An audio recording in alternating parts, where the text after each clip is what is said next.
กิจกรรมสวดมนต์พระไพลีพินาศครั้งที่7วันประจำวันที่7พฤษภาคมปี2568รหัส245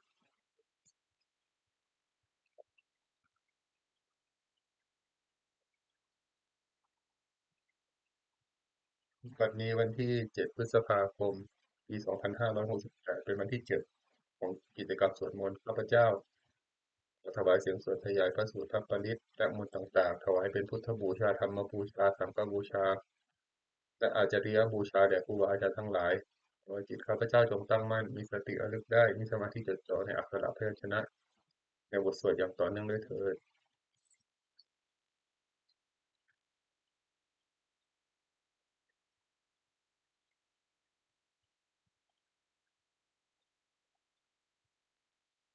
อะระหังสัมมาสัมพุทโธภควาพุทธังภควันตังอภิวาเทมิสวากขาโตภควตาธัมโมธัมมังนัมมัสสามิสุปฏิปันโนภควโตสาวกสังโฆสังฆังนามามิ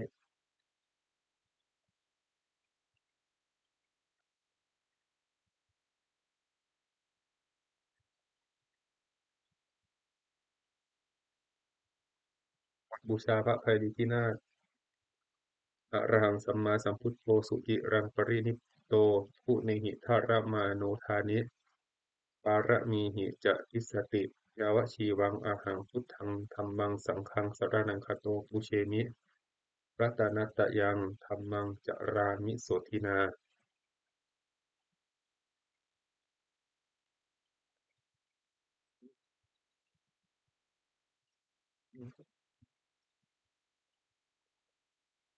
บทสวดชุมนุมเทวดาสัพพันตาจักกวาเลสุอัตราคัจฉันตุเทวตาสัทธัมมังมุนิราชสสะสุนันตุสัพพโมคคทังสักเคกาเมจะรูปเปหิริสิขารตะเตจันตาลิเกวิมาเนทีเปรเทจะคาเมตะรุวานะคหะเนเคหะวัตถุมหิเกเตปุมมาจยันตุเทวาชาลัตถะละวิสเมยัคคคันธพนาคาอิทันตาสันติเกยังมุนิวะระวจนังสาธโวเมสุนันตุ ธรรมสวนกาโลอายัมพัทันตาธรรมสวนกาโลอายัมพัทันตาธรรมสวนกาโลอายัมพัทันตา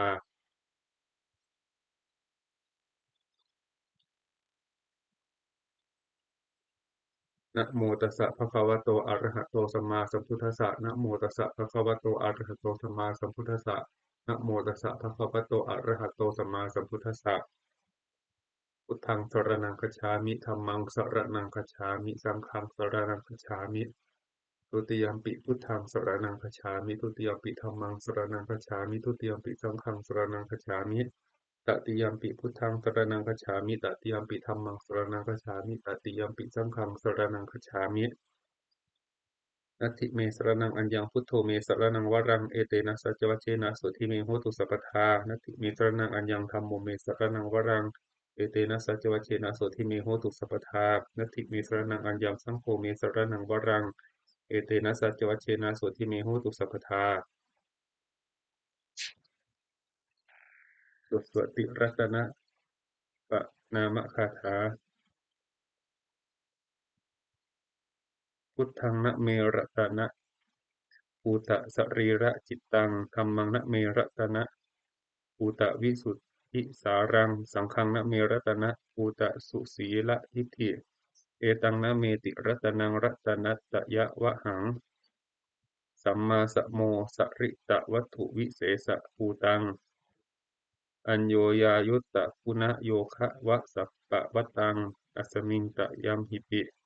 ตเทวะยะถาอิทันเดเอกังกินาตทิตะเรสมะสัมภเวนะโลเกกัตถาจิจะจิเรนจะปาตุภูตังคัมภีรญาณวิสยังอติทุตทัสสถังวินยูหิปันดิตชะเหวินยูหิปันดิตชะเนหิวิชัญญรูปังโลกัมหิเกหิจิกถัญจุปลัพพนิยังเกสัญจิสุทธุวิดิทังวิดิตังปุณกายะกายะนามนาเมหิเยวะชนะตายะสุวิสสุตัมปิ มุปปัสสตังมานาสิสุทธปัสสาทฐานังปุญญติกานะมะสมุตตมะปุญณภูมังทุกขาปะมุจจะนะมุขะสรณังคตานังปูชาระเหสุปะระมังอภิปูชเนยยังนิพพานะสัจฉิกิริยายุปนิสสยัตถังสัมมากิเลสามะละโสธานะสิทธิยาจะสาธุหิอัฏฐกุสะเลหุปะเสวนียังปาเนหิจาปิสรนังขมะนียะเมวะตัสมาหิตังติรตนังสรนังคัตตัมหะรัตตินทิวังคณะเนสุมานัสสมานาปูเชมะจาปิสัสสตัง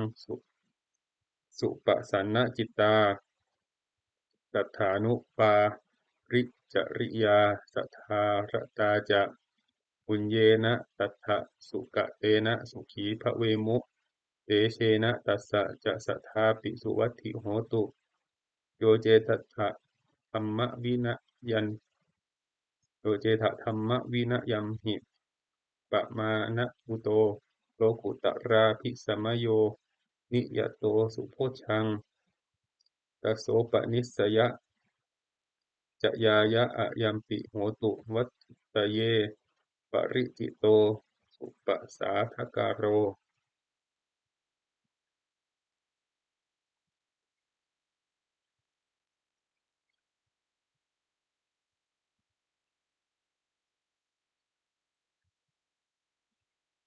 ธรรมการสิทธิคาถาโยจักขุมาโมหามลาปะกัตโทสามังวพุทโธสุขโตวิมุตโตมารัสสะปาสาวินิโมจยันโตปาเปสิเขมังชนะตังวิเนยังพุทธังวรันตังสิรสานามามิโลกัสสะนะคัญจะ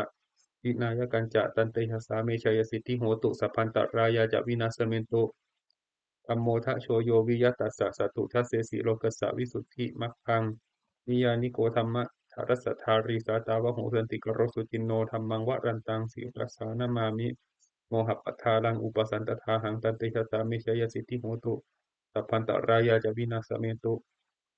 สัทธัมมะเสนาสุขตานุโคโย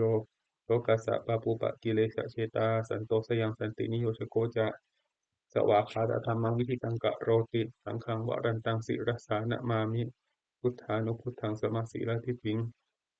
ตันเตชะสามิชยสิทธิโหตุสัพพันตรายาจะวินาศเมตุบทสวดนะโมการะอัฏฐคาถานะโมอะระหะโตสัมมาสัมพุทธัสสะมะเหสีโนนะโมอุตตมะธัมมัสสะสวากขาตเสวะเตนิทะนะโมมหาสังฆสสาปิวิสุทธสีลทิฏฐิโนนะโมโอมาตยารัตถัสสะรัตนัตตยัสสะสาธุกังนะโมโอมะกาติตัสสะตัสสะวัตตุตยัสสปินะโมการะภาเวนะวิคัจฉันตุอุปัฏฐวานะโมการานุภาเวนะสุวัตติโหตุสัพพทานะโมการัสสะเตเชนะวิทินหิโหมิเตชวาบทสวดมหาสมัยสูตรเอวัมเมสุตังเอกังสัมมยังภัคควาสักเกสุวิหารติกัปปิลวัตถุสมิงมหาวะเนมหาตาภิกขุสังเคนะสัตถิงปัญจมัตเตหิภิกขุสตเตหิสัพเพเหวะอะระหันเตหิทัสสหิจโลกธาตุหิเทวตาเยทุเยนะสันนิปติตาโหนติภควันตังทัสสนายภิกขุสังคัญจะอัฏฐโคจตุนังสุทธาวาสกายิกานังเทวานังเอตถะโหติอะยังโคภควาสเกสุวิหารติกัปปิละวัตถุสมิงมหาวะเนมหาตาภิกขุสังเคนะสัตถิงปัญจมัตเตหิภิกขุสตเตหิสัพเพเหวะอะระหันเตหิทัสสหิจโลกธาตุหิเทวตาเยปุเยนะสันนิปติตาโหนติภวันตังทัสสนายภิกขุสังคัญจะยันโนนะมายาปิเยนะภควาเตโนปสังกเมยามะอุปสังกมิตวาภควาโตสันติเกปเจกะคาถาภาเสยามาติปัสสะโคตาเทวตาเสยธาปีนามะพะลาวาโกริโซสัมมินจิตังวาพาหังปัสสะเรยะตัสสะริตังวาพาหังสัมมินเชยะเอวะเมวะสุทธาวาเสสุเทเวสุอันตรหิตาภควโตปุรัตโตปาตุระหังสุอาทาโคตาเทวตาภควันตังอภิวาเทตวาเอกมันตังอัฏฐังสุเอกมันตังทิตาโคเอกา เทวตาภควโตสันติเกอิมังคทังอภาสิมหาสมโยปวนัสสมิงเทวกายะสมาคตานาคตัมหะอิมังธรรมสมยังทักขิตาเยวะอปราชิตาสังคันติปัทโคอปราเทวตาภควโตสันติเกอิมังคทังอภาสิตัตระภิกขโวสัมมาทหังสุจิตตังอัตตโนอุชุกะมะกังสุสารตีวะเนตานิคะเหตวาอินทริยานิรักขันติบันทิตาติ อาทโคอปราเทวตาภควโตสันติเกอิมังคทังอภาสิเชตวะคีลังเชตวะปลีคังอินทะขีลังโอหจามะเนชาเตจะรันติสุทธาวิมาลาจักขุมตาสุทันตาสุสูนาคาติอาทโคอปราเทวตาภควโตสันติเกอิมังคทังอภาสิเยเกจิพุทธังสรณังคาตาเสนะเตขมิสสันติอปายะภูมิงปะหายะมานุสังเทหังเทวกายังปริปุเรสันติติ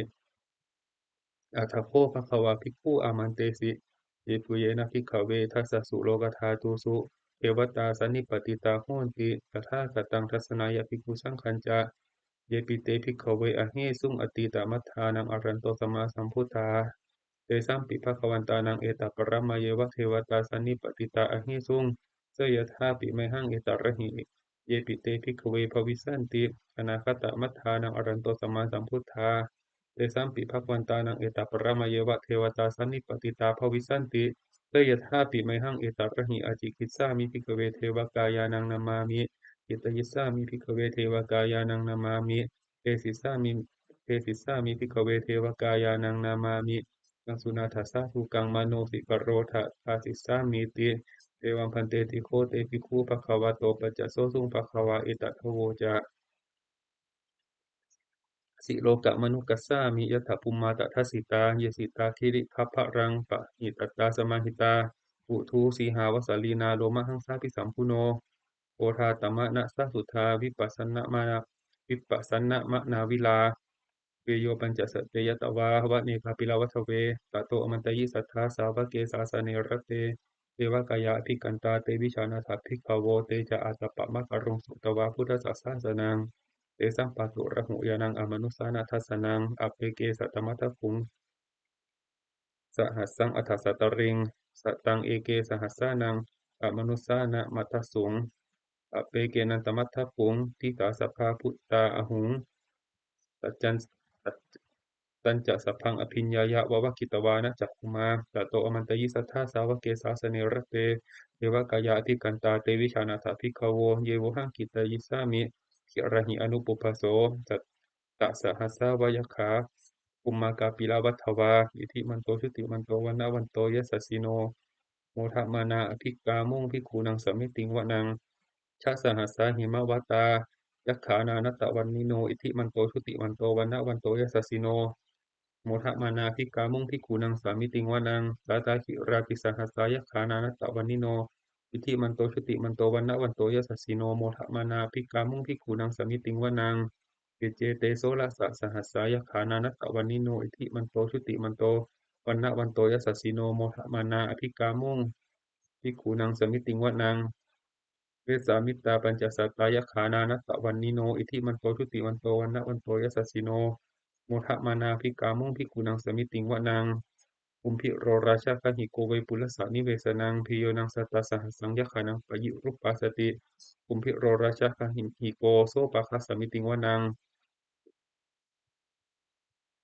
กริมันจะที่สร้างราชาทัตตระโทปัสสาสติคันธพานังอธิปติมหาราชายสัสสิโสอุตตาปิตัสสะพะหาโวอินทนามามหาพลาอิทิมันโตชุติมันโตวันนะวันโตยสัสสิโนโมทัมมานาภิกามุงภิกขุนังสมิติงวนังสักขินันจะที่สร้างราชาวิรุณโหตปัสสาสติ กุมพันดานังอธิปติมหาราชายสัสสิโสอุตตาปิตัสสะภะหาโวอินทนามามหาพลาอิทธิมันโตชุติมันโตวันนะวันโตยสัสสิโนโมทะมานาภิกามุงภิกขุนังสมิติงวานางปัจจิมันจะที่สร้างราชาวิรูปโภปสาสตินาคานังอธิปติมหาราชายสัสสิโสอุตตาปิตัสสะภะหาโวอินทนามามหาพลาอิทธิมันโตชุติมันโตวันนะวันโตยสัสสิโนโมทะมานาภิกามุงภิกขุนังสมิติงวานาง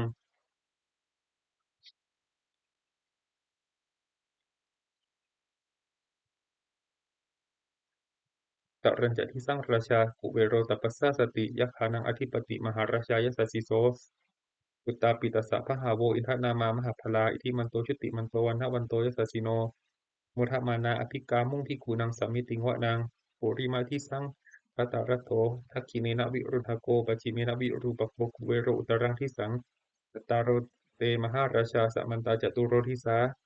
ตดาลมานาอัตถังสุวานิกาปิลาวัฏเวเตสังมายาวิโนทัสสะอภูวันจานิกาสถามายากุเตนดุเวเตนดุวิตูจะวิตุโตสหะจันทโนกามเสโทจะอินนุคันดุนิคันดุจะปนาโทปมัญโยจะเทวสุโตจะมาตาลิจิตตเสโนจะคันทัพโพนะโลราชาชโนสโพอาคูปัญจติโคเจวันติมภโรสุริยวัจสาเอเตจันเยราชาโนคันทัพพาสหราชุพิโมทะมานาอภิกาโมภิกขุนังสมิติงวานังลาคาคูนาปัสสานาคาเวสาลาสหัตชกากัมพาลสัตตราอาคู ปายาคาสหายาติภิยามุนาทัตตรัตถาจะอคูนาคายสัสสิโนเอราวันโนมหานาโคโซปะคาสามิติงวนังเยนาคราเชสหาสหรันติทิพาทิชาปกิวิสุทธจักขุเวหายาสาเตวนามัชฌปตาจิตราสุปันนาอิติเตสนามังตพยันตทานาคราชานามาสิสุปันนโตเขมะมะกาสิพุทโธตัณหาหิวาจาหิอุปวาหายันตานาคาสุปันนาสรณะมะกังสุพุทธัง สิตาวชิรหเทนะสมุทังอสุราสิตาปาตโรวาสวัสเสเตอิทิมันโตยสัสสิโนกาลกัญชามหาสมาอสุราธานเวคสาเวปจิตติสุจิตติจะเวปจิตติสุจิตติจะปหาราโทนะมุจิสหะตัญจะผลิตานังสัพเพเวโรจะนามกาสันในหิตวาพลิงเสนังราหุพัทธมุปาคมุงสัมมโยธานิพัทันเตภิกขุนังสมิติงวนัง อาโปจะเทวาปฐวีจะเตโชวาโยตถาคามุงวรุณาวรุณาเทวาโสโมจะยัสสะสะสหะเมตตากรุณากายิกาอาคูเทวายัสสสิโนวเสเตทัสสทากายาสพเพนานัตตวันนิโนอิทิมันโตชุติมันโตวันนะวันโตยัสสสิโนโมทัมมานาภิกามุงภิกขุนังสมิติงวนังเวนดูจะเทวาสหลีจะตัสมาจะทุเวยะมาจันทสุปนิสาเทวาจันทมาคูปุรคิตาสุริยสุปนิสาเทวาสุริยมาคูปุรคิตา นักขัตตานิปุรคิตวาอาคูมันทะพะลาหกาวัสุนังวโทเสโทสัพโพปาคะปุริทัตโททัสเสเตทัสสทากายาสพเพนานัตตวันนิโนอิทิมันโตชุติมันโตวันนะวันโตยัสสสิโนโมทะมานาภิกามุงภิกขุนังสมิติงวะนังทัคคะภูสหภูเทวาชาละมัคคิสิกขาริวะปริทธากาจะโรชาจะอุมาวุพานิพาสิโนวรุณาสหธรรมาจะอจิตตาจะอเนชกามสุเลยะรุจิระอาคูวาสาวะเนสิโน เสเตทัสสะทากายาสพเพนานัสสะวันนิโนอิทิมันโตสิติมันโตวันนะวันโตยัสสะสีโนโมทัมมานาภิกามุภิกขุนังสัมมิสุงวานางสัมมานามหาสัมมานามานุสามานุสตมากิจดาปทูสิกาอาคูมโนปทูสิกาอัฏฐคูหรโยเทวาเยจะโลหิตวาสิโนปารคามหาปารคาอาคูเทวายัสสะสีโนทัสเสเตทัสสะทากายาสพเพนานัสสะวันนิโนอิทิมันโตชุติมันโตวันนะวันโตยัสสะสีโน โมทะมานาภิกามุงภิกขุนังสามิติงวานังทุกากรุมห้าอรุณาอาภูเวคะนัสสะสหะโอทาตะไคห้าปาโมคะอาภูเทวาวิจักขณาสทามัตตาหาระราชามิสกาเจสสิโนทานะยังอาคาปชุนโนโยทิสาอภิวัสติทสเสเตทัสสทากายาสพเพนานัตตวันนิโนอิทิมันโตชุติมันโตวันนะวันโตเอสสิโนโมทะมานาภิกามุงภิกขุนังสามิติงวะนางเขมิยาตุสิตายามากตกาจายสสิโนสัมพิตกาลามาเสถา โรตินามาจะอาสวานิมมานารติโนอาคูอัฏฐคูปรณิมิตาทัสเสเตทัสสทากายาสพเพนานัตตะวันนิโนอิทิมันโตชุติมันโตวันทวันโตยัสสสิโนโมทะมานาภิกามุงภิกขุนังสมิติงวานังตัดเอเตเทวนิกายาสพเพนานัตตะวันนิโน นามันวะเยนะอาคันจุงเยจันเยสทิสาสหะอาวุธชาติมัคคีลังโอคตินัมอนาสวังพระเขโมคตะรังนาคังจันทังวะอสุตาติอาสิตาติตังสุคัมมะสุคัมมาปรมัตโตจะอุตตาอิทิมัตโตสหะตนังกุมารโรติโสจะโสปะคัสสมิติงวานังสหัสสะพรหมโลกานังมหาพรหมาภิติตาติอุปาปันโนชุติมันโตภิสสมากายโยยสัสสิโส ถ้าเศรษฐาอิสระอาคูถ้าเศรษฐาอิสระอาคูปัจเจกวสวัตติโนเตสัญจะปัจจโตอาคาหาริโตปริวาริโตเตจะสัพเพอภิกันเตสินเทเทเวสัพพมะเกมารัสเสนาอภิกามิปัสสากันหัสสะมันทิยังเอถะกันหัตถะพันทัตถะราเคนะพันธมัทุโวสัมมันตาปริวาเรถะมาโวมุจิทักโวจินังอิติตัฏฐะมหาเสโนกันหาเสนังอเปสยิ ปานินาตระมหัจจะสรังกตวานเพระวังตถาปาวุสโกเมโคธนยันโตสวิชชุโกตถาโสปฏิทาวติสังกุโทอสยังวเสปัญจสัพพังอภิญญายะวะวัคคิตวานะจักขุมาตโตอมันตยิสัทธาสาวกเกสาสเนรเตมารเสนาอภิกันตาเตวิชานาสักขิภโวเตจะอาตปะมะกะรงสุตวาพุทธสัสสะสนังวีตระเคหิปกามุงเนตั้งโลมัมปิอินจะยุงสัพเพวิชิตาสังขามาพยาติตายทัสสิโนโมทันติสังคูเตหิสาวกาเตชะเนสุตาติบทสวดมังคลสุตตังอเสวนาจะพาลานังปันทิตานันจะเสวนาปูชาจะปูชนียานังเอตัมมังคลมุตตมังปฏิรูปะเทสวาโซจะเทจะกะตะปุญญตาอัตตสัมมาปณิทิจะเอตัมมังคลมุตตมังพาหุตันพาหุสัจจันจะสิบปัญจะวินาโยจะสุสิกิโตสุภาสิตาจะยาวาจาเอตัมมังคลมุตตมังมาตาปิตุอุปทานังปุตตาทารสสังคโหอนากุลาจะกัมมันตาเอตัมมังคลมุตตมังกานันจะธรรมจริยาจะกาตกานันจะสังคโหอนาวัชชานิกัมมานิเอตัมมังคลมุตตมังอารติวิรติปาปามัชฌปานาจะสัญญโมอัปปมาอัปปมาโทจะธรรมเมสุเอตัมมังคลมุตตมังคารโวจะนิวาโตจะสันตุตีจะกตัญญูตากาเลนะธรรมสวนังเอตัมมังคลมุตตมังขันติจะโสวะจะสตาสมานานันจะทัสสนังกาเลนะธรรมสากฉาเอตัมมังคลมุตตมังตัปโพจะพรหมจริยันจะอริยสัจจานัทธัสสนังนิพพานัสสชิกิริยาจะเอตัมมังคลมุตตมังพุทธัสสะโลกธรรมเมหิจิตตังยัสสะนะกัมปติอโศกังวิรชังเขมังเอตัมมังคลมุตตมังเอตาทิสานิกตวานะสัพพัทธามะราชิตาสัพพัทธโสทิงคชันติอันเตสังมังคลมุตตมันติบทสวดรัตนปริตยังกินจิวิตังอิทะวาหุรังวาสเคสุวายังรัตนังปณิตัง นะโมสะมังอธิตถาคเตนะอิทัมปิพุทเทระตนังปณิตังเอเตนะสัจเจนะสุวัตถิโหตุยังวิราคังอมตังปณิตังยถาชคะสัตยมุนีสมาหิโตนะเตนะธัมเมนะสมาธิกินจิอิทัมปิธัมเมระตนังปณิตังเอเตนะสัจเจนะสุวัตถิโหตุยังพุทธเสโธปริวันนยีสุจิงสมาธิมานันตริกัญญมาหุสมาธินาเตนะสมโมนวิชติอิทัมปิธัมเมระตนังปณิตังเอเตนะสัจเจนะสุวัตถิโหตุเยปุคลาอัฏฐสตังปัสสัทธาจตาริเอตานิยุคานิโหนติเตทักขิเนยาสุขตัสสะสาวกาเอเตสุทินนานิมหาพลานิอิทัมปิสังเขรตนังปณิตังเอเตนะสจเจนะสุวัติโหตุเยสุปยุตตามนัสสาทันเหนะอิกามิโนโคตมัสสะสนามหิเตปฏิปตาอมตังวิไคหะรัตถามุทานิพุติงคุญชมานาอิทัมปิสังเขรตนังปณิตังเอเตนะสจเจนะสุวัติโหตุอีนังปุระนังนวังนติสัมภวังวิรัตตจิตตายติเกโพสมิง เตกีนาทีชาอวิรุหิชันธานิพพันติทีรายทายัมปทีโปอิทัมปิสังเขรตนังปณิตังเอเตนะสเจนะสุวัติโหตุบทสวดธรรมบทสหัสวรรษอัตตาหะเวชิตังเสยโยยาจายังอิตราปชาอัตตทันตัสสะโอสัสสะนิจจังสัญญาตะจาริโนเนวะเทโวนะคันทัพโพนะมาโรสหพรหมุนาชิตังอปะชิตังกะยิราตถารูปัสสะชันตุโนบทสวดเกสสปุตตสูตรปาสปาสิตะมิทังเตนะภควตา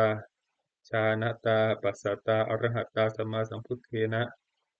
เอถะตุมเหมาอนุสสะเวนมาปรัมมะปรายมายิติกิรายมาปิตะกะสัมปทาเนนะมาตักกะเหตุมานะยะคะเหนะมาอาการะปริปิตักเกนะมาทิฏฐินิชชานะขันติยามาพัพพรูปตายมาสมโนโนครุยะธาปุเมเหอัตตนาวะชาเนยถะอิเมธัมมาอกุศลาอิเมธัมมาสาวัชชาอิเมธัมมาวินยูคารหิตาอิเมธัมมาสมัตตาสมากินนาอหิตายะทุกขายะสังวัตตันติอัฏฐตุเมเหปชาเอยยะถายะถายะถาตุมเหอัตต นาวะชาเนยยาถะอิเมธัมมาอกุศลาอิเมธัมมาอนาวัชชาอิเมธัมมาวินยูปสัทธาอิเมธัมมาสมัตตาสมาทินนาหิตายาสุขายาสังวัตันติทัตตุเมเห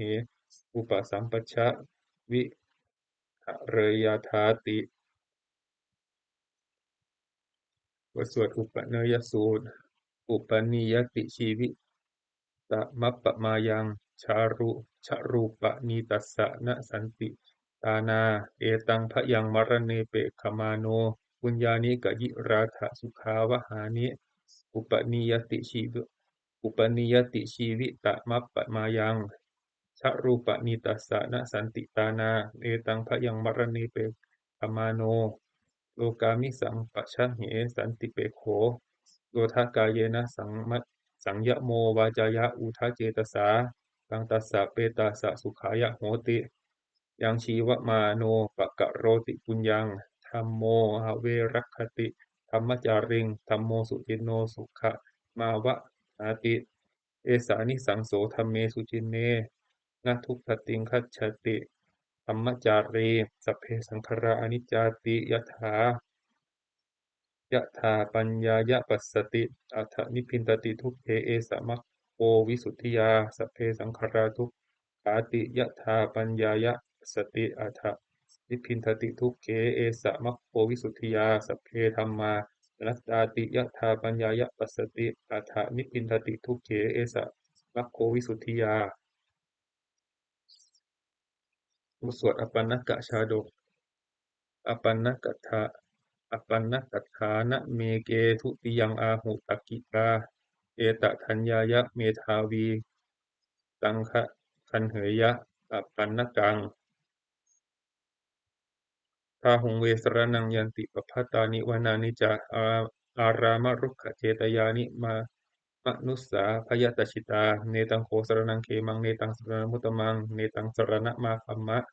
สัพพทุกขาปมุจจติโยจะพุทธันจะธัมมันจะสังฆันจะสรณังคโตจัตตาริอริยสัจจานิสัมมาปัญญายปัสสติทุกขังทุกขสมุทุกขสมุปาทังทุกขสัจจะอติกมังอริยัญจะอัตถังคิกังทุกขูปสมะคามินังเอตังโขสรณังเขมังเอตังสรณมุตตมังเอตังสรณมาคมัสสะทุกขาปมุจจติ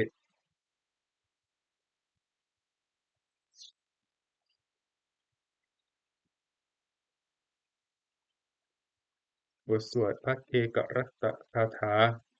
อตีตังนานวาคะเมยะนัปปติกังเขอนาคตังบุคคลไม่ควรคำนึงถึงสิ่งที่ล่วงแล้วไม่ควรมุ่งหวังสิ่งที่ยังมาไม่ถึงยะถะยะถะยะทะตีตัมปะหีนันตังอัปปัตตัญจะอนาคตังสิ่งใดล่วงไปแล้วสิ่งนั้นก็เป็นอันละไปแล้วและสิ่งที่ยังมาไม่ถึงก็เป็นอันยังไม่ถึงปัจจุบันนันจะโยธัมมังตถาวิปัสสติอสังหิรังอสังกุปังตังวิทธานะนุปรูหเยก็บุคคลใดเห็นแจ้งธรรมปัจจุบันไม่งอนแง่นไม่คลอนแคลนในธรรมนั้นๆบุคคลนั้นพึงเจริญธรรมนั้นเนืองๆให้ปลุกปลงเถิดอัจเชวกิจจะมาตับปังโกชัญญามรณังสุเวจึงทำความเพียรเสียในวันนี้แหละแล้วเราจะรู้ความตายในวันพรุ่งนะหิโนสังขรันเตนะมหาเสเนนะมัจจุนาเพราะว่าความผัดเพี้ยนกับมัจจุราชผู้มีเสนามากนั้นย่อมไม่มีแก่เราทั้งหลายเอวังวิหาริมาตาปิงอโหรัตตมะตันติอโหรัตตมะตันทิตัง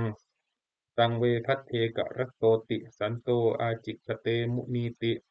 พระมุนีผู้สงบย่อมเรียกบุคคลผู้มีความเพียรอยู่อย่างนี้มีความเพียรไม่เกียจคร้านทั้งกลางวันและกลางคืนนั่นแลว่าผู้มีราตรีหนึ่งเจริญด้วยประการฉะนี้แล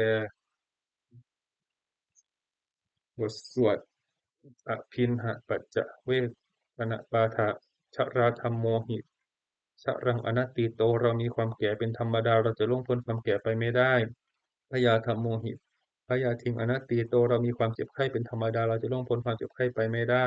มรณะธรรมโมหิมรณังอนัตติโตเรามีความตายเป็นธรรมดาเราจะล่วงพ้นความตายไปไม่ได้สัพเพหิเมปิเยหิมะนาเปหินานาภาโววินาภาโวเราจะละเว้นเป็นต่างๆคือว่าเราจะต้องพลากจากของรักและของเจริญใจทั้งหลาย กัมมัสสโกมหิกัมมัทธายาโทกัมมะโยนิกัมมะพันธุกัมมะปฏิสรโนเรามีกรรมเป็นของตนมีกรรมเป็นผู้ให้ผลมีกรรมเป็นแดนเกิดมีกรรมเป็นผู้ติดตามมีกรรมเป็นที่พึงอาศัยยังกัมมังการิสามิกัลยาณังวาปะปะกังวาตัสสะทายาโทภวิสามิเราทำกรรมอันใดเป็นบุญหรือเป็นบาปเราจะเป็นทายาทคือเราต้องได้รับผลของกรรมนั้นๆสืบไปเอวังอัมเหหิอภินหังปัจจะเวกิตพังเราทั้งหลายควรพิจารณาอย่างนี้ทุกวันเถิดบทสวดเทวตาอุโยชนะคาถาทุกขปัตตาจานิทุกขาพยปัตตาจานิพยาโสกปัตตาจานิโสกาโหตุสัพเพปิปานิโนเอตาวตาอาจจะอัมเหหิสัมปทังสัมปตังปุญญสัมปทังสัพเพเทวานุโมทันตุสัพพะสัมปติสิทธิยาทานังทัทันตุสัทธายาสีลังรัก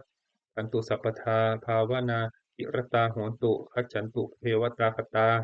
สัพเพพุทธาภลปัตตาปเจกานันจะยังพลังอรันตานันจะเตเชนะรักขังพันธามิสัพพโส สวดเทวตาปฏิทานคาถายาเทวาสันติวิหารวาสินีทูเปคะเรโพธิคะเรตหิงตหิงปาธรรมมะทาเนนะภวันตุบูชิตาโสทิงกโรเตนทะโสทิงกโรนเตนกโรนเตทะวิหารมันตะเลเอราจะมัชชานวกาจะภิกขโวสารามิกาธนปฏิอุปาสกาปามาจะเทสานิขมาจะอิสราตันปานภูตาสุขิตาพวันตุเตชะลาผู้ชายเยปิจะอันทสัมภวา สังเสถชาตาอัฏฐโวปปาติกานิยานิกังธรรมวรังปฏิจจเตสัพเพปิทุกขสะกะโรนตุสังขยังธาตุจิรังสตังธัมโมอมัทธราชปุคลาสังโฆโหตุสมัคโควะอัตตายะจะหิตายะจะกัมเหรักขตุสัตธัมโมสัพเพปิธรรมจาริโนหุตถิงสัมปาปุเนยามะธัมเมอริยัปปะเวทิเต บทสวดสัพพะปฏิทานคาถา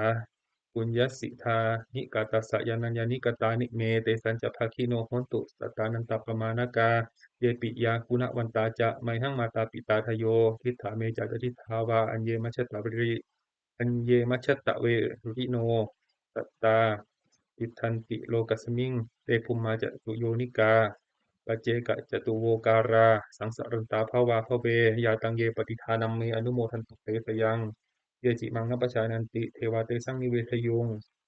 มะยาทินานะปุญญานังอนุโมทนะเหตุนาสัพเพสัตตาสัทธาโหนตุอเวราสุขชีวิโน